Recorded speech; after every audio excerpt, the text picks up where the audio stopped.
Good morning बच्चों, welcome to my channel शिक्षा Kapil sir. शिक्षा कपिल सर में आप सभी का स्वागत है। The chapter which I have taken for you that is a poem from 10th class first flight and the name of the poem is how to tell wild animals by Carolyn Wells. जो poem है 10th class में दी गई है और ये बहुत ही interesting थोड़ी सी बड़ी पोएम भी है comparatively to dust of snow या उसके फायर एंड आइस के मुकाबले। बहुत सारे पोएट्री डिवाइसेस पे इसमें यूज़ किए गए हैं बच्चों पोएट के द्वारा। इससे पहले कि अब हम इस पोएम को करने के लिए आगे जाएं, इससे पहले हम देखते हैं कि थोड़ा सा इन्फॉर्मेशन दे रहा हूँ इस पोएम के बारे में, क्योंकि कई बार काफ़ी दिक्कत हो जाती है बच्चों को। इस थोड़ा सा एब्सर्ड पोएम है, जो इसमें वर्ड और मीनिंग है थोड़े से एब्सर्ड भी हो सकते हैं कई बार। थोड़ा सा एक बेसिक प्लॉट मैं बता रहा हूँ ताकि आपको दिक्कत ना हो समझने के लिए, ठीक है। देखिए बच्चों, इसमें 6 स्टैंजा दिए गए हैं और हर एक स्टैंजा के अंदर एक अलग से एनिमल के बारे में हमें बताया गया है। उसकी बॉडी शेप के बारे में, उसकी स्किन कलर कैसा है, उसकी बॉडी शेप कैसी है थोड़ी सी, या फिर उसकी नेचुरल हैबिट के बारे में बताकर हमें ये बताया गया है कि वो जो एनिमल है वो कौन सा है। मैं एग्जांपल लेता हूँ आपको। लेट्स सपोज अगर मैं आपको ये बोलता हूँ कि एक जानवर है जो कि साइज़ में लगभग 10 फीट ऊंचा है या 12 फीट ऊंचा है, जिसका वज़न लगभग 2000 किलो का है, वो ब्राउन कलर का है, आप क्या बोलेंगे? आप छूटते बोलेंगे हाँ जी ये तो सर एलिफेंट है ना। इसी तरीके से इन 6 के 6 पैराग्राफ्स के अंदर हमें पोएट ने कुछ इंडिकेशंस दिए हैं उनके बॉडी शेप्स के बारे में, स्किन कलर के बारे में, या फिर उनके नेचुरल हैबिट्स के बारे में, और फिर बताया गया है कि ये जानवर ये वाला है, ठीक है। जो 6 स्टैंजास हैं उसके लिए जो फर्स्ट स्टैंजा है बच्चों, उसके लिए इस पोएम क्या, उसमें हमें लायन के बारे में बताया गया है कि जो लायन है वो इतना ज़ोर से दहाड़ता है कि किसी की डेथ भी हो सकती है। अब देखिए बच्चों, बहुत सुनने में आया, I am not sure about this, लेकिन सुना मैंने भी है कि जंगल में लगभग 2-2.5 से 3 किलोमीटर तक दूर जंगल में जो लायन के दहाड़ तक की आवाज़ पहुंच जाती है, तो ये बहुत लाउड है ना। तो इससे कोई सच में मर भी सकता है ना। तो फर्स्ट स्टैंजा में पोएट ने हमें ये बताया है। सेकंड में पोएट ने हमें क्या बताया? पोएट ने बताया टाइगर के बारे में। कि उसने बताया कि जो येलो ग्राउंड कलर जो होता है, जो येलो स्किन के ऊपर अगर वाइट धारियाँ आपको देखें तो कौन सा एनिमल है? वो टाइगर है। थर्ड में उसने बताया कि एक जानवर, एक बीस्ट है जो कि बहुत फुर्तीला है, जो कि जंप करता है, जो कि अटैक कर सकता है। तो जानवर कौन सा है? उसके जो स्किन है उसके ऊपर धब्बे से है, मतलब स्पॉट से बने हुए हैं। तो जानवर कौन सा होगा? ऑब्वियसली वो लेपर्ड होगा। फोर्थ स्टैंजा के अंदर इसमें हमें बताया गया है कि एक बीस्ट, एक जानवर ऐसा जो कि हमें एक ह्यूमन की तरह हग कर सकता है। तो वो कौन सा होगा जो कर सकता है ऐसा? वो ऑब्वियसली बेयर होगा, लेकिन क्योंकि कोई और जानवर तो 2 पैरों पर खड़ा हो नहीं पाता है, तो वो बेयर होगा। देखिए बच्चों, 5वें पैराग्राफ के अंदर यहाँ पे 2 जानवरों के बारे में डिफ्रेंशिएट करने के लिए बताया गया है कि 2 जानवरों के बीच में, एक हायना और एक क्रोकोडाइल, इनके बीच में आप फ़र्क कैसे मालूम कर सकते हैं। और फिर उसके बारे में पोएट ने खुद ही बताया कि जो हायनाज होते हैं वो स्माइल बहुत देते हैं, और जो क्रोकोडाइल्स होते हैं वो रोते बहुत हैं। तो अगर स्माइल दिखे आपको तो वो हायनाज हैं, अगर आपको रोना दिखे सुना किसी का तो वो क्रोकोडाइल हैं।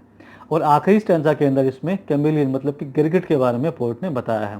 गिरगिट की जो एक क्वालिटी होती है वो हम सभी को पता है कि वो रंग बदल सकते हैं अपना, किसी भी सरफेस के ऊपर बैठ के वो वैसे ही बन जाते हैं, है ना। अगर पेड़ पे हैं तो ब्राउन बन जाएंगे, लीव्स के बीच में है तो हरे बन जाएंगे, ये क्वालिटी उनमें होती है।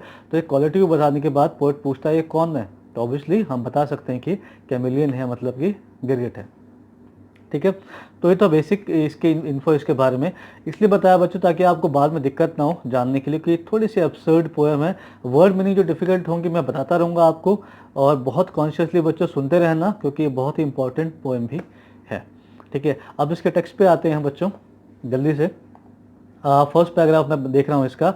If ever you should go by chance to jungles in the east. अब पोएट कहता है कि अगर कभी भी आपको बाय चांस जाने का मौका मिले, कहाँ पर? जंगल्स में, जो कि दुनिया के ईस्टर्न पार्ट के अंदर हैं। And if there should to you advance a large and tawny beast.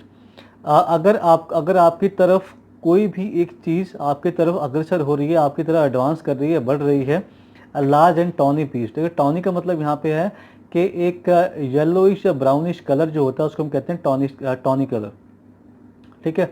तो कोई ऐसा बीज जो कि ब्राउनिश या येलोइश कलर का है और वो आपकी तरफ आगे बढ़ रहा है sorry. If he roars at you as you are dying. और अगर वो आपकी तरफ देख के दहाड़ता है तो आपकी मौत भी हो सकती है। मतलब इतनी तेज़ आवाज़ है उसकी कि आपकी मौत भी हो सकती है। तो वो कौन है? You will know it is the Asian lion. तो आप जान सकते हैं, आप कह सकते हैं कि और कोई नहीं है बल्कि एक एशियन लायन है। ठीक है, और सेकंड स्टैंजा में आते हैं अब हम। और if some time when roaming round, और अगर कभी कभी आप घूमते फिरते, रोमिंग राउंड मतलब घूमते फिरते, a noble wild beast greets you. Noble का मतलब है रॉयल। रॉयल कौन होते हैं बच्चों? जिनकी बात करने का तरीका, उठने बैठने का तरीका बिल्कुल रॉयल अलग से होता है। ठीक है, अब वो कहता है noble wild beast greets you. एक नोबल जिसके एक अलग ही चाल ढाल होगी एक जानवर की, वो आपको वेलकम करे, ग्रीट करे। अगर with black stripes on A yellow ground, जिसकी जो स्किन है, जो येलो स्किन है उसकी, देखिए यहाँ पे जो लिखा है येलो ग्राउंड, तो ग्राउंड ये खेलने वाला ग्राउंड नहीं है। ग्राउंड मतलब स्किन का बेस कलर, मतलब बैकग्राउंड। ठीक है, सो विद के जिसका जो स्किन कलर हो वो येलो हो और उसके ऊपर ब्लैक स्ट्राइप्स हों, ऐसे ब्लैक धारियाँ उसके ऊपर हों। Just notice if he eats you, तो आप ध्यान रखिए कहीं वो आपको मार कर खा ना जाए। अब ये कौन होगा? Just simple rule may help you learn the Bengal tiger to discern. तो ये सिंपल रूल आपको बता सकता है। कौन सा सिंपल रूल? कि वो आपको मार कर खा भी सकता है। देखिए फर्स्ट पैराग्राफ के अंदर लायन के बारे में उन्होंने मारने की बात नहीं की। यहाँ पर एक सिंपल रूल क्या कह रहे बता रहे हैं वो, कि ये आपको मार के खा भी सकता है, तो आपको कॉन्शियस रहना है। ठीक है, तो ये और कोई नहीं है, ये बल्कि बंगाल टाइगर है। डिसन का मतलब, जो लास्ट लाइन में आपका लास्ट वर्ड डिसन का मतलब बच्चों होता है मेक आउट करना, आइडेंटिफाई करना, जानना किसी को, कि आप जान सकते हैं कि और कोई नहीं है, ये बंगाल टाइगर ही है। ठीक है, थर्ड स्टैंजा के अंदर आते हैं। इफ स्टोलिंग फोर्थ, स्टोलिंग का मतलब होता है कैजुअल वॉक, है ना, हम कैजुअल वॉक करते हैं। इफ स्टोलिंग फोर्थ का मतलब होता है आगे की तरफ।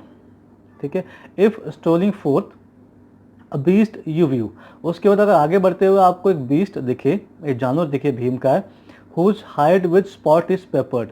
हुज हाइड का मतलब यहाँ बच्चों है एनिमल की स्किन। हाइड का मतलब छुपना नहीं, हाइड का मतलब है एनिमल्स की स्किन। हुज हाइड, जिसकी skin, with spots is paper, जिसके स्किन के ऊपर बहुत सारे स्पॉट्स लगे हुए हों, ठीक है, धब्बे लगे हुए हों। As soon as he has leapt on you, जैसे ही वो आपके ऊपर झपटे। देखिए लेफ्ट का मतलब होता है झपटना। हालांकि यहाँ पे देखो बच्चों, यहाँ पे जो पोएट है उसने स्पेलिंग में थोड़ा सा यहाँ पे कुछ चेंजेस किए हुए हैं, जो कि उनके उनके राइट्स के अंदर आता है। पोएट जो एक पोएटिक डिवाइस होती है जो कि उनको ये करने के अलाउ करती है कि राइमिंग बनाने के लिए कई बार वो स्पेलिंग्स को चेंज कर सकते हैं हल्का फुल्का। नॉर्मली लेफ्ट की स्पेलिंग होती है LEAPT होती है, लेकिन यहाँ पे उन्होंने LEPT यूज़ किया है।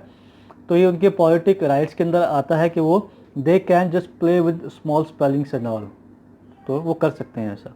ठीक है, so as soon as he has leapt on you, जैसे ही वो आपके ऊपर झपटेगा, जंप करेगा, लेफ्ट का मतलब होता है जंप करना, you will know it is the leopard, तो इमीडिएटली आपको मालूम पड़ जाएगा कि और कोई नहीं है, ये एक लेपर्ड है। It will do no good to roar with the pain. अब कहते हैं पोएट कि इससे कोई फ़ायदा नहीं है कि अगर आप चिल्लाएं दहाड़ें पेन के अंदर, तो उस लेपर्ड को उससे कोई फ़र्क पड़ने वाला नहीं है। ही विल ओनली लेप एंड लेप अगेन, वो सिर्फ आप पे झपटेगा और दोबारा झपटेगा। मतलब वो कोई दया दिखाने वाला नहीं है।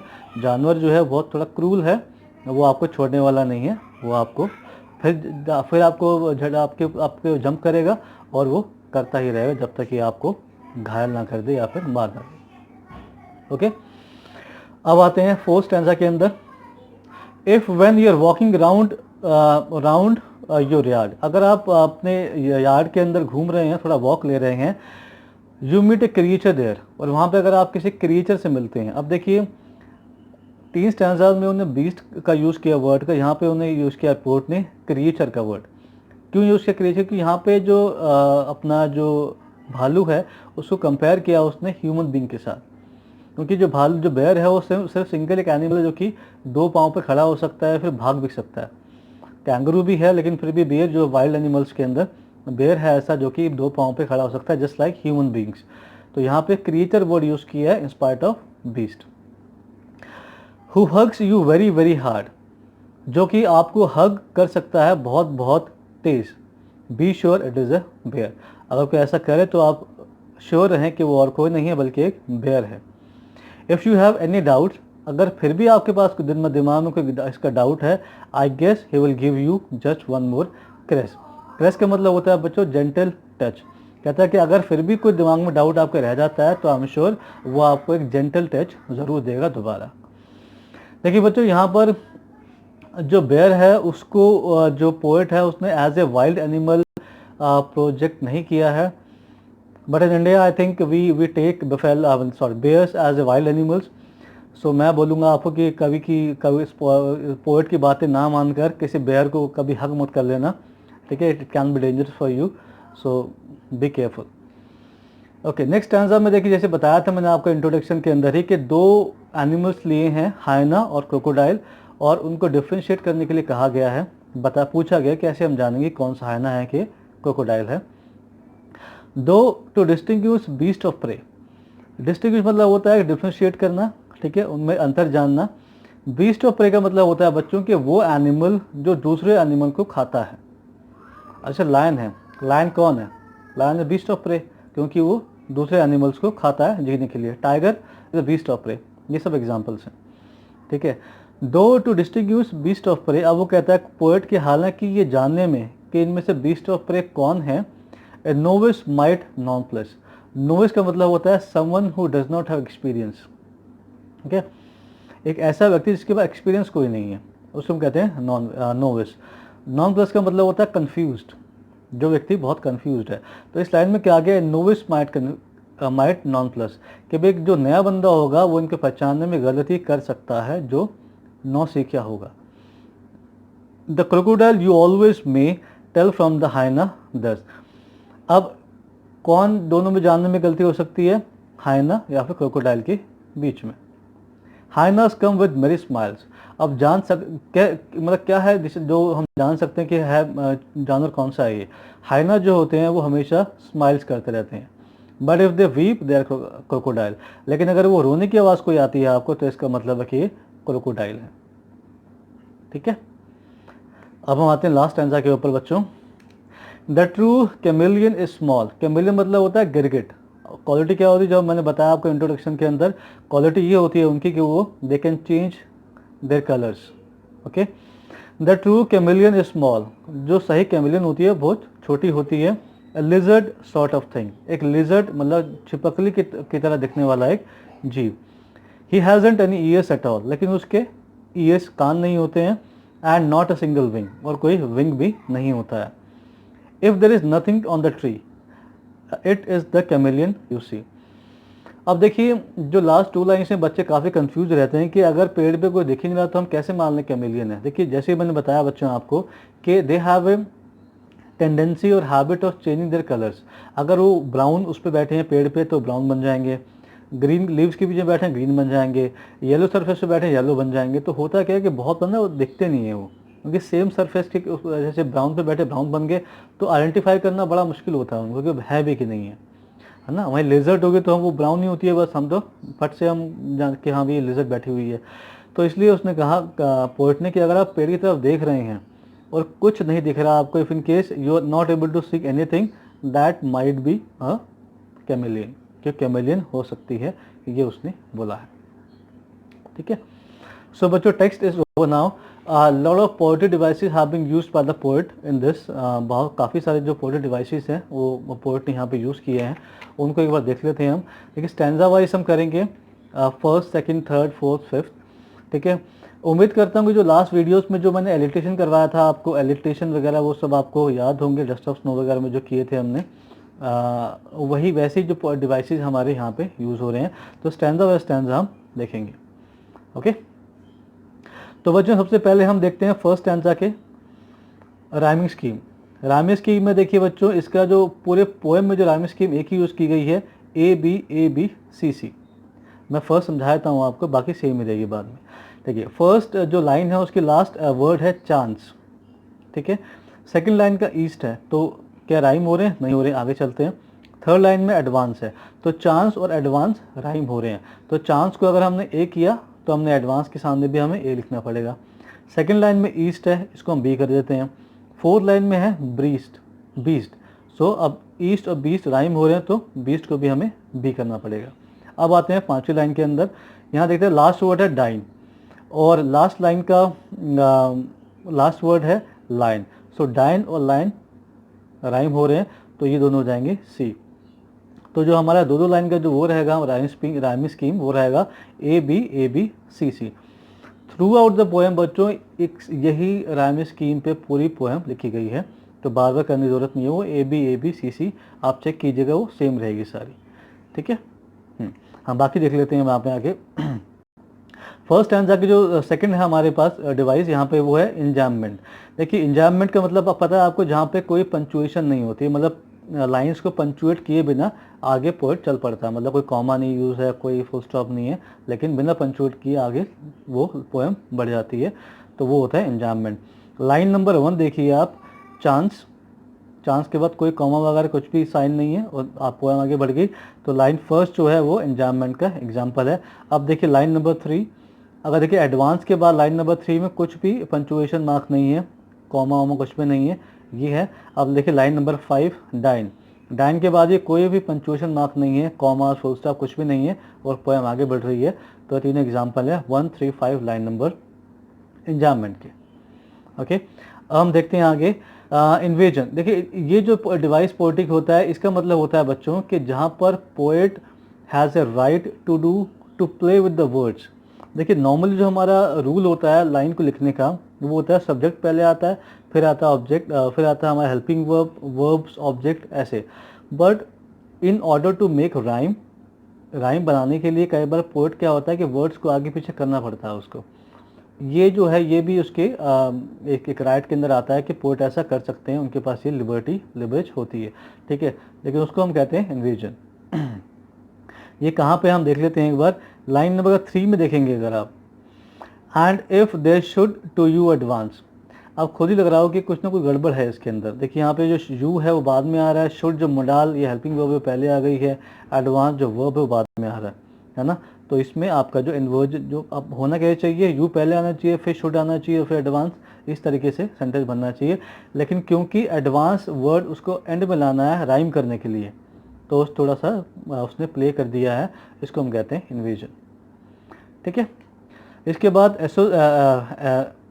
एसोनेंस जो हमने किया हुआ है वो भी मैंने लास्ट वीडियो में बताए हुए हैं।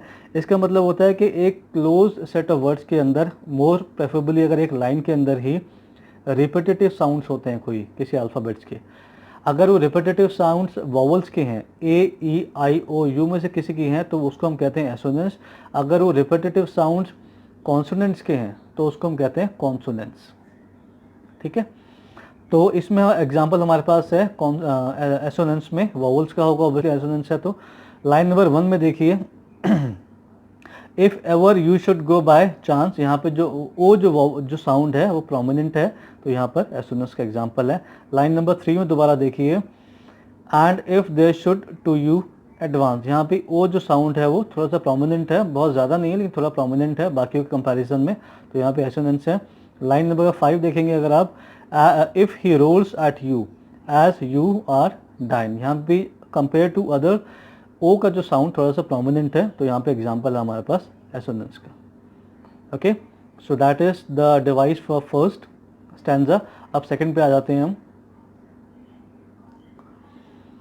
ओके, सबसे पहले राइमिंग स्कीम इसकी वही रहेगी बच्चों, ए बी सी सी। ठीक है, आप देख सकते हैं बहुत ईजी है वो। उसके बाद हम आते हैं एलिट्रेशन के ऊपर। एलिट्रेशन का मतलब क्या होता है बच्चों, याद है कुछ, जब भी क्लोज सेट ऑफ वर्ड्स के अंदर, मोर प्रेफरेबली एक ही लाइन के अंदर, जब दो वर्ड्स के इनिशियल अल्फ़ाबेट्स सेम होते हैं, दो डिफरेंट वर्ड्स के इनिशियल अल्फ़ाबेट जब सेम होते हैं उसको हम कहते हैं एलिट्रेशन। अब लाइन नंबर 1 देखिए, और if some time when roaming around. अब रोमिंग अराउंड एक ही लाइन के अंदर है और जो इनके इनिशियल अल्फ़ाबेट जो आर हैं वो सेम है, तो ये एग्जांपल हमारे पास है एलिट्रेशन का। ठीक है, उसके बाद हम आते हैं इन्वेजन के ऊपर। यहाँ पे आप देखिए लाइन नंबर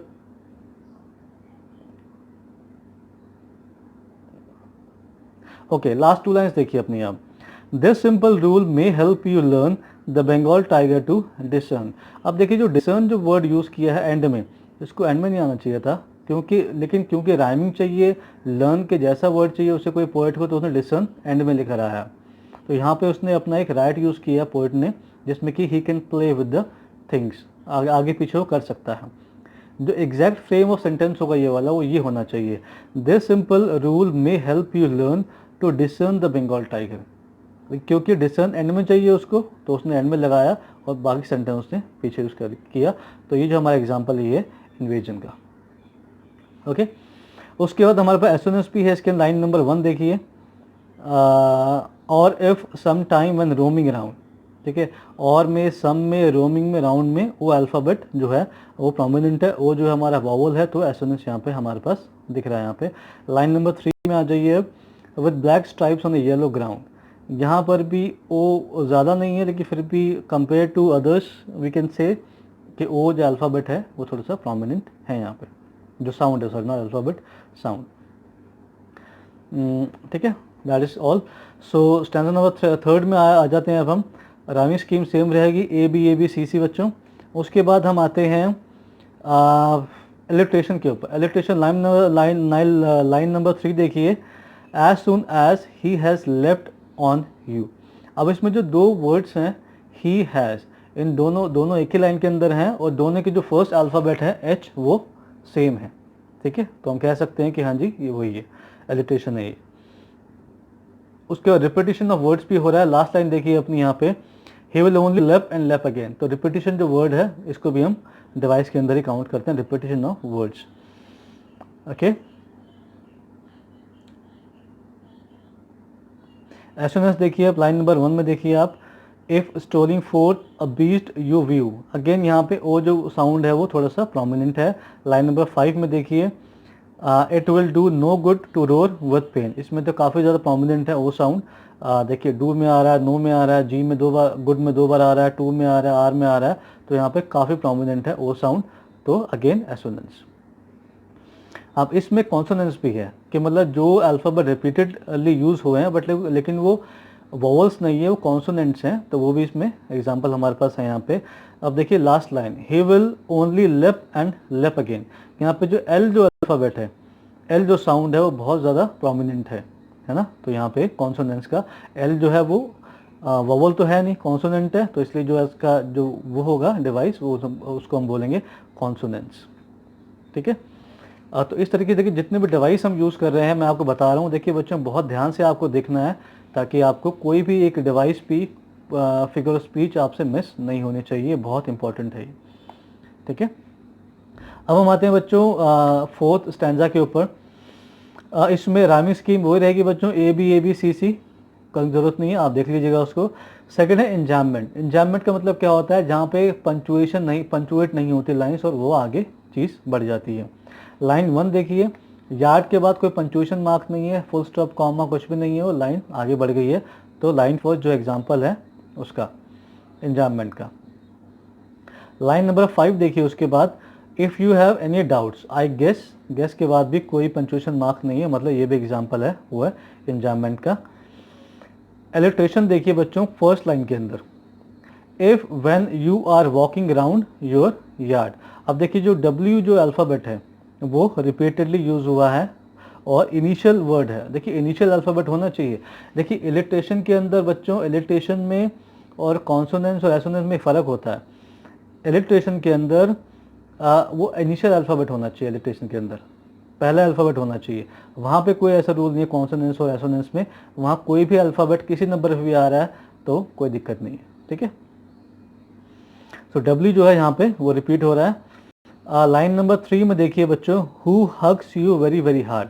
अब आप बोलेंगे who hugs you very very hard, इसमें कौन सा अल्फ़ाबेट रिपीट हो रहा है, लेकिन मैंने क्या बोला आपको, अल्फ़ाबेट नहीं साउंड फॉलो करनी है हमने, साउंड जो पहले भी हमने किया, मैंने क्या बोला, ओ साउंड प्रोमिनेंट है, मैंने ओ अल्फ़ाबेट नहीं कहा था वहाँ पे भी, है ना।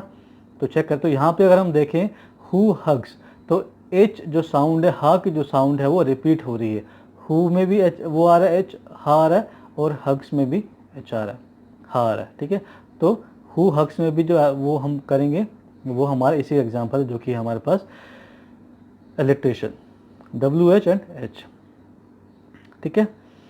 So that is all for this. Next paragraph में अगर हम आएँ तो राइमिंग स्कीम बच्चों फिर वही रहेगी हमारे पास, ए बी सी सी, कोई जरूरत करने की नहीं है उसको अभी। सेकंड एलिट्रेशन जो है लाइन 2 में आप देखिए, ए नोविस माइट नॉन प्लस, इसमें जो एन जो अल्फा आपका जो वो है, जो दो वर्ड्स हैं नोविस एंड नॉन प्लस, दोनों में जो एन है वो इनिशियल अल्फ़ाबेट है, तो वो एग्जांपल हमारे पास है एलिट्रेशन का।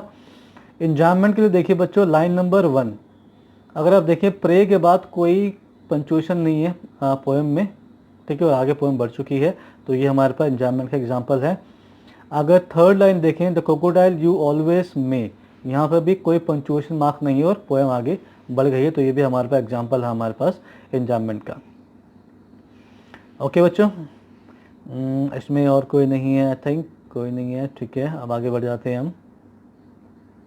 लास्ट स्टैंजा बच्चों, राइम स्कीम वही रहेगी ए बी सी सी, ठीक है।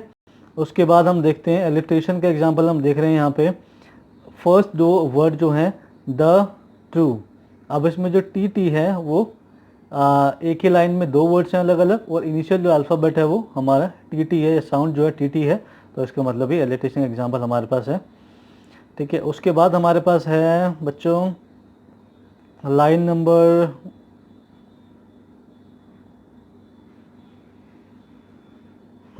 लाइन नंबर 3 में आइए, he hasn't any years at all, अब यहाँ पे भी एग्जांपल हमारे पास है एलिट्रेशन का, एच एच, दो वर्ड्स हैं अलग अलग और इनिशियल अल्फ़ाबेट जो है वो एच है, तो एग्जांपल हमारे पास है ये एलिट्रेशन का, ठीक है बच्चों। So I have told you everything, I don't think कि आपको ज़िंदगी में कभी ये पोएम कहीं पढ़नी पड़े, क्योंकि मैंने आई have told you every bit of this, ठीक है। स्क्रीन पे जो जो भी आया है आई होप आपने सब कुछ नोट किया होगा। अगर नोट नहीं भी कर पाया बच्चों तो वीडियो को पॉज कीजिए, उसके बाद नोट कीजिए, क्योंकि बहुत इंपॉर्टेंट ये पोएम है आपकी। जितना भी टेक्स्ट का मैं बता सकता था मैंने पूरा बता दिया आपको, एक एक वर्ड का मीनिंग मैंने यहाँ पे स्क्रीन पे भी आपने देख लिया होगा, मैंने I have informed every bit of you, और मैं उम्मीद करता हूँ कि आपको ज़िंदगी में ये पोएम कभी दोबारा पढ़ने की ज़रूरत नहीं पड़ेगी। इसी उम्मीद के साथ फिर मैं बोलूँगा आपको कि be safe, still the danger is around you, अभी ख़त्म नहीं हुआ है, stay at home, be safe बच्चों, and please subscribe the channel, जो नीचे एक आइकन है उसको टैप कीजिए, उसको सब्सक्राइब कीजिए, उसके बिना देखिए this is the only motivation I have, I am trying to give my best, so please subscribe, like the channel, कुछ पैसे नहीं लगेंगे उसमें आपके सब्सक्रिप्शन के अंदर, बस आपको टैप करना है, जो भी नोटिफिकेशन हैं नए वीडियोज़ की वो आपको मिलती रहेंगी। Soon I'll come with something in grammar part as well and in writing as well, okay, so that I can help you more and more. So be safe बच्चों, till the next video comes, see you within 1 or 2 days, like maybe today evening or maybe by tomorrow the new video will come, okay. So till then, thank you so much, take care of yourself, thank you.